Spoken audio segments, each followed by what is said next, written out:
Hello SSS pensioners, it's me Angel again. Welcome back sa aking YouTube channel. Sa video na ito guys, pag-uusapan na po natin ang SSS pension release for the month of October 2025. So unang-una pag-uusapan po natin, sasagutin natin guys ang mga katanungan ng ating mga pensioners tungkol sa mga matatanggap nilang pension ngayong October. Pangalawa naman, titingnan din natin kung magkakaroon nga ba ng changes doon sa date ng releasing para sa October na pensyon. Number 1, doon po sa ating mga SSS pensioners na nako-confuse, mga nagtatanong, paano yan? Yung increase ba namin ng September hanggang doon lang yon? Pagdating ba ng October, babalik sa dati ang amount? Ang sagot po dyan, no po. Hindi po pwede at hindi po maaari na bababa ulit ang inyong monthly pension with SSS. Babalik sa dati, hindi po pwede yun. Bawal po yun guys. Kung ano yung na-receive nyo na pension ng September 2025, na may increase na, like for example, dati kang 5,000. Pagdating ng September 2025, nadadagdagan ng 500 dahil sa 10% na increase. So, naging 5,500 na ang September 2025 mo na pension.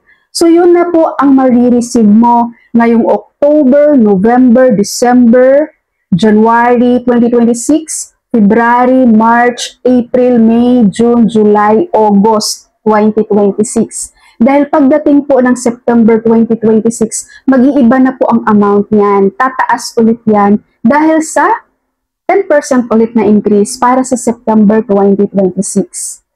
Okay, again lang po ang 10% ay sa retiree and disability pensioners, 5% naman sa ating mga survivor spouse pensioners. At para po mas kampante kayo guys, i-share ko sa inyo yung natutunan ko last August 22, 2025, Friday yon. Nag-attend kasi ako ng SSS webinar. And meron kasi kami doong Q&A, questions and answer. So tinanong ko itong concern nyo na to regarding sa increase. So, ipapakita ko yung screenshot sa inyo. So, ito yung nagiging webinar namin guys ng August 22.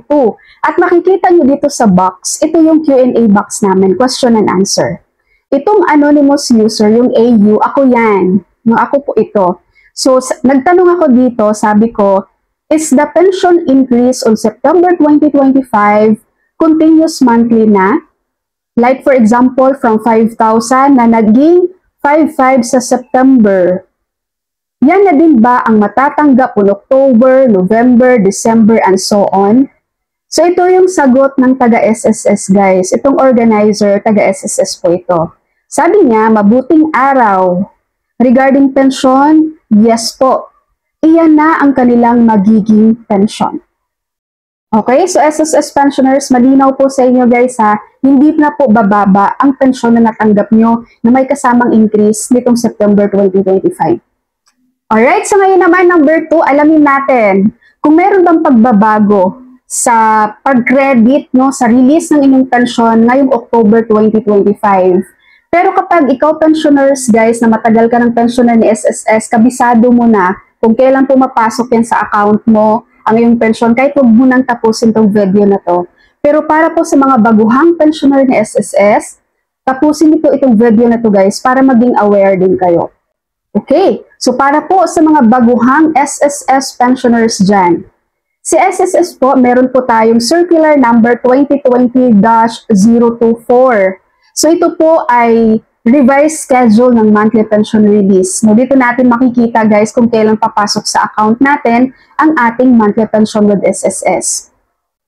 So dito meron po tayong date of contingency at meron po tayong credit date. So, itong date of contingency, itong number 1 to 15 of the month, ito po yung tinatawag natin na batch 1. Sa batch 1, ang monthly pension release is every first day of the month. Ito namang may date of contingency from 16th to 31. Ang credit date naman is every 16th day of the month. So, itong 16 to 31 guys, ito po yung batch 2. Okay.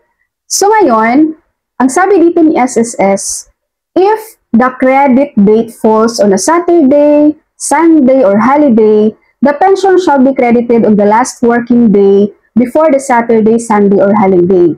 Kapag daw po yung credit date nyo, magfo-fall siya ng Saturday, o kaya Sunday, o kaya holiday, mas mapapaaga po ang release ng inyong monthly pension with SSS.